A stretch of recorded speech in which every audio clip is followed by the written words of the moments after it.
3, 2, 1. Let's try this again.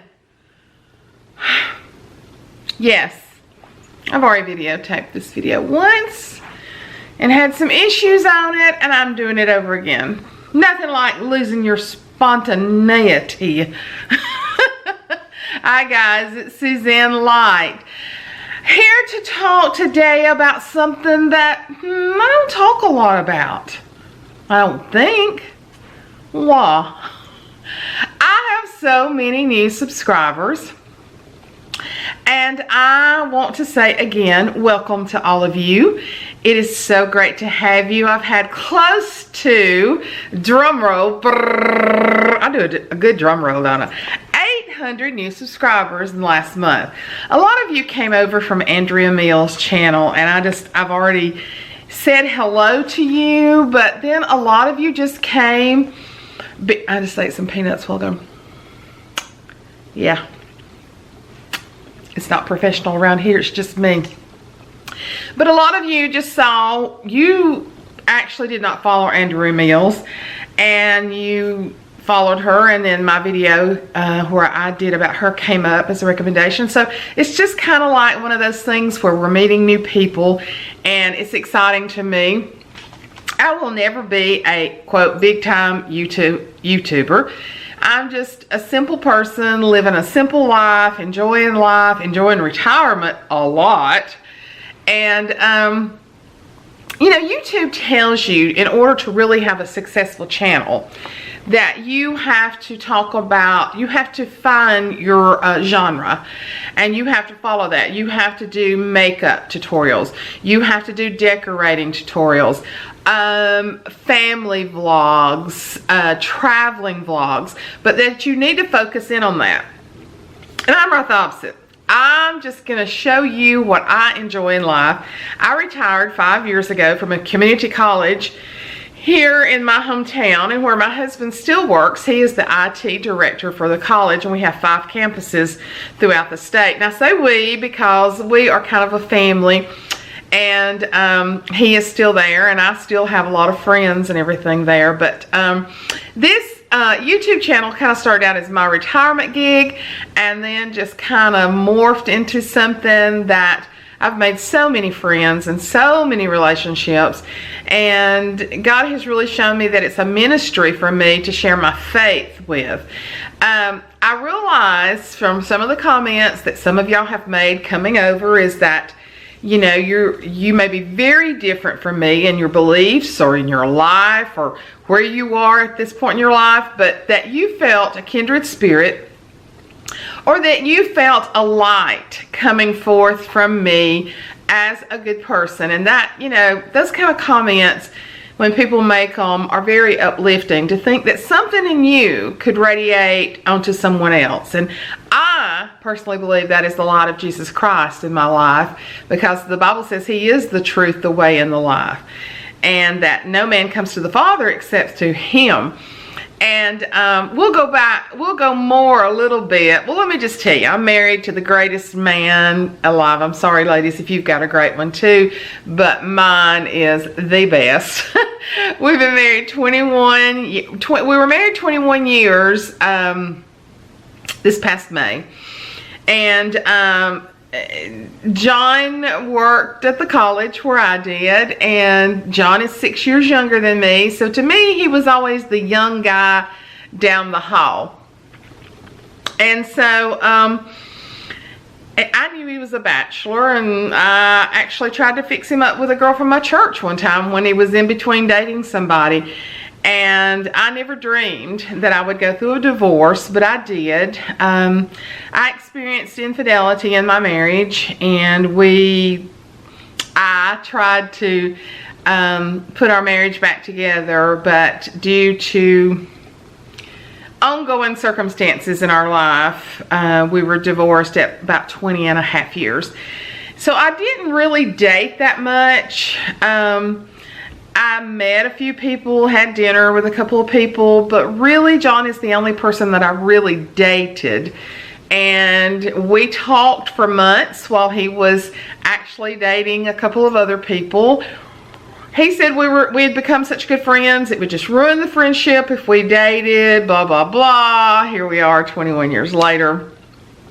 And I have to say, besides the time of raising Ashley and being with her, it's been the best time of my life. The Lord has really blessed us. I've been through some very dark times in my life. I'm not even gonna lie. There's some things that probably in the next few weeks that I'm gonna go into detail a little bit more. I've been on YouTube like 4 years, but there's been some things that I've just never really told or talk about, and I feel like now's the time that God's kind of impressing me to share some things with y'all. But when I went through my divorce, I didn't know how to date. I didn't know how to meet people. You know, we didn't have Facebook back then, and we didn't have all the dating sites. Thank God. I might have, it could have been so much worse. So I'm really thankful the dating sites were not there then, because it kind of makes me wonder where I would have ended up. But it was a very dark time in my life. I'm not going to lie. I didn't want to be divorced, and had no intention of being divorced, had all intentions of putting our marriage back together, but it just took a whole different route. And during that time, I prayed a lot, and I prayed for a very trustworthy, honest man to come into my life. And John was always there, but in a different perspective. So when God allowed us to get together, when you have a teenage daughter, let me just say this. When you have a teenage daughter or son or children of any age and you go through a divorce, you better know that you know that you know that you know that you know who you're bringing into your house. That is the hard area of starting to date when you have children. And I already knew John's character. I already knew what kind of person he was. Everybody thought the world of him at the college. He's still very highly spoken of. He is a trustworthy, honest, loyal person. So never dreamed that we would end up together. Just so far-fetched. But God knew what he was doing, and one of the things is that I know without a doubt that God saved John for me. John never married. He was a confirmed bachelor when I got him, and God literally saved him for me and me for him. It's still amazing to us sometimes that we got together. But then, on top of that, as if that was not beautiful enough, God allowed me for my last name to be Light. And he literally brought me out of the darkness into the light. And I love my last name. Pastor, ever since he's been at our church for the last 2 years, he always, he talks, our church t-shirts say "Be Light." And so when he first came and started doing it, he'd tell us at the end, "Go and be light this week." And I'd look at John and I said, "We're lights every day." But I love my name. It's a beautiful name. Hopefully John's going to retire this next year. We're looking at it, seeing, and hopefully we're going to be able to travel and have a great time in our life. But we have a beautiful 38-year-old daughter, Ashley, and if you'll look back, you'll see videos of her singing, and you'll see her throughout the videos, and she is the greatest thing that I've ever done in this life. She is the greatest thing. She is talented. She's beautiful inside and out. She doesn't have a clue how pretty she is. She's beautiful, spirited, super duper talented, sings. I'm a singer, but she's so much more of a singer because I worked on her from the time she was very young. When I was, I'm going to tell you about my dad passing away, but my dad had been passed away about a month when I got a call from a guy that I knew his family, but I didn't know him personally, asking me if I would sing in a gospel group with him. It was just he, another guy, and it would be me as a trio. And of course we had to go and try out and talk out all the specifics and everything. And my husband at that time played the bass guitar. So long story short, we ended up traveling for the next 5 or 6 years every weekend singing in a gospel group called the Dedications. We sang Southern gospel music, and I wrote music. We sang some of my original music. And Ashley knew from the time she was 2 years old, knew every word to every song that we ever sang. So it was she was raised up in it. And then I started her in voice lessons very young. And so she sang her whole life, and she is amazing. Not just because she's mine, but she's amazing. But she is a cardiac intensive care nurse at a hospital in Birmingham, and she works with babies in cardiac intensive care. She's been married to Michael, my son-in-law, for 11 years now, I think. 11 years? No, 12 years, I guess, this year. She and Michael have been married 12 years this November. My oldest grandson is Reed. He will be 9 the 23rd of this month. Rhett is 6, and Riggs is 2 3/4. He's our little tiny man, and you will see them probably more than what you want to, okay? But like I've told you before, they are the most beautiful grandchildren in the world, excluding yours, okay? So, a little bit about my work history. I went to work straight from high school and never really had anybody to really, and neither one of my parents had graduated from high school, and so I just felt obligated to kind of go to work, kind of was on that track, and loved work. I worked with Social Security. I worked at the local phone, worked at the phone company in Birmingham. And so when I had my daughter, when I had Ashley, I was 25, and gosh, that was 100 years ago. I wanted to take some time off with her, and I did for about 4 years. And so when she started to just some daycare at 4 years old at the school, I started substituting at a local high school. And the next year she started to school, and I worked there. And then the next year they offered me full-time employment. So all in all, I was there 8 years and worked 6 years full-time. By that time, I really was at a place where I wanted something for me, more of a career, because I had kind of been in a career at the phone company and then had gone to a mommy job at this high school. And so I interviewed for a job at the local community college that I'd gone past my whole life and never really thought about working there. Interviewed there and got the job there and started out as a secretary. Well, my boss, because it was a learning institution, she highly, highly suggested that I take my first college class, which I was scared to death. Little did I know when I'd start in English 101 that fall semester that I'd end up being in there with most of the students that had been at the local high school where I had been their secretary, and I was responsible for writing late passes, putting people in break detention. So these were the people that I was having class with. I had test and learning anxiety to begin with because I'd been out of school for so long, but I ended up having study sessions with those same kids and getting together later on when we had math and different things, take classes with them.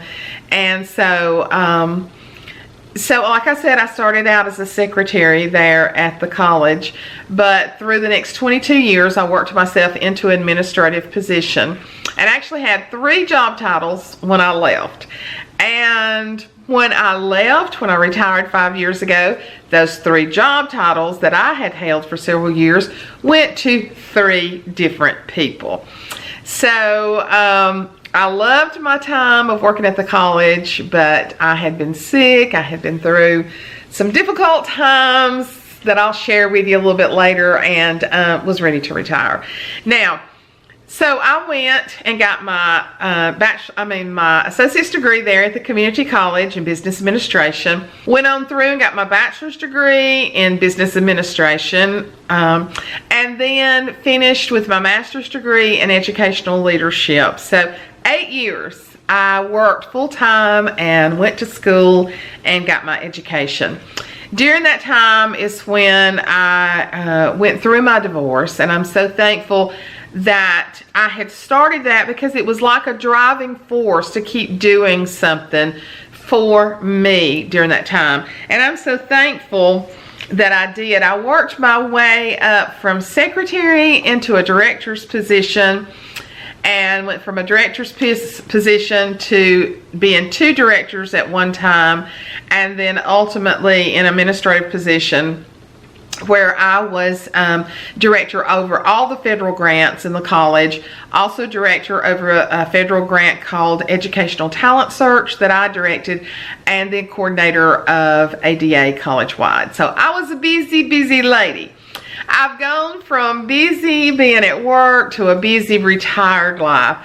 I now watch over my 92-year-old mother who's totally dependent on me to provide everything for her. But now, hey, if you have not met Mama Love yet, you will. She's sassy. She's cute.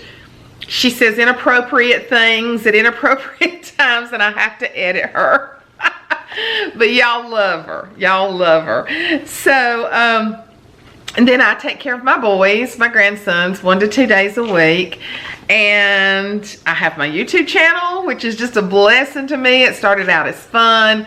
A lot of it really ministers to people now. And it's just a blessing to me. I started last Thursday night, starting a new Bible study here in our home. This is my chair in the corner. I don't use this cabinet much anymore. It used to hold the TV, and that's kind of outdated, and it's just a storage. So I started it last Thursday night. But for the last 3.5 years, I have been teaching young women here in this living room in their 20s and 30s, single, married, or divorced, and our Bible study was called Go Forth.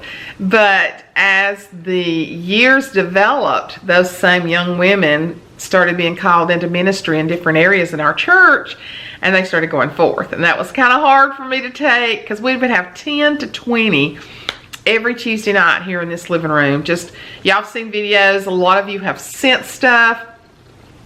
I had one lady at the time that I don't even know who she was. I don't have a clue. She would send me money on a regular basis, and I would buy refreshments for the girls. I would buy Bibles. I would buy books. I've had people to send me boxes full of supplies, books, Bibles to give away at Bible study. So the Lord has just blessed me immensely. Well, now I'm on a new journey, teaching a group of 8 women. There's a lady from my church that's helping me lead it, and we have 8 new ladies for the next 11 to 12 weeks. We'll finish right before Thanksgiving on a class called Yearning for Renewal, and it's a book that our pastor's wife has written. So I don't think I've got the energy in this one that I had the last time that I did this. Oh my, y'all cannot imagine how I felt when I got in there a while ago and I had an issue with it, and I thought, I've got to go do that video again. Who wants to talk about their self twice in one day? But I wanted a lot of you to know, and some of you that have been with me for years don't even know some of this stuff, because I've never really done it. My family, I have 2 brothers, and my mom, as I said, is still alive. When I was 27 years old, on September the 29th, 1983, my dad was shot accidentally and killed. Wrong place, wrong time. And it was a very, very dark time in my life. And probably later on I'll share, but my daddy preached most of my life till I was in the 9th grade. Got out of church and never really got back into church. He just didn't understand mercy and grace like it is. You know, there's none of us that's above falling. And my dad had always lived in a black and white world. And guys, there's just sometimes that we have to administer grace to ourselves when we fall and pick ourselves up. But my dad didn't do that. And wrong place, wrong time, got shot and killed one night. But the ambulance drivers were friends with some of my friends, and they wanted to know, was he a religious man? And if so, what was he doing at a place like that? And she told him he had been. So I know without a doubt, they said he was praying from the time they picked him up till he lost consciousness. And that's all I need to know, that he is with the Heavenly Father. But to say it wasn't hard, I can't say that. Later on, when I was 38 years old, I went through infidelity. And at 40 years divorced, 40 years old divorced. John and I remarried. John and I married when I was 42. And then this past Friday was Friday the 13th. On September the 13th, 9 years ago, my sister took her life. And that's been the hardest thing I've ever gone through, because we were like this. She was the oldest, I was the youngest, 2 brothers in between. So I was her baby. She got married the first time when she was 16, so I was only 5 years old. So wherever my sissy lived, I stayed and spent a lot of time with her. She was my idol. My sister had been very sick for about 8 years off and on, and I'm going to share the story about her later to hopefully help some people, but I lost her, and I almost lost who I was the next 2 years. 10 days after we lost her in death, my Reed was born. My first grandson was born 10 days. And he will tell you that he was Gangan's gift from heaven. And he was. I'm not sure. But for the next 2 years, I had some very dark times that I had a hard time getting back to who I should be spiritually. But guys, God brought me back. He brought me back from hell. So when I come to you and I talk to you about hard times, I've been there, done that, got t-shirts hanging in the closet, as the old saying goes, that can prove where I've been and where God's brought me from. I tell the girls, I didn't say this in the last video, I'm a very demonstrative person when I sing and praise God.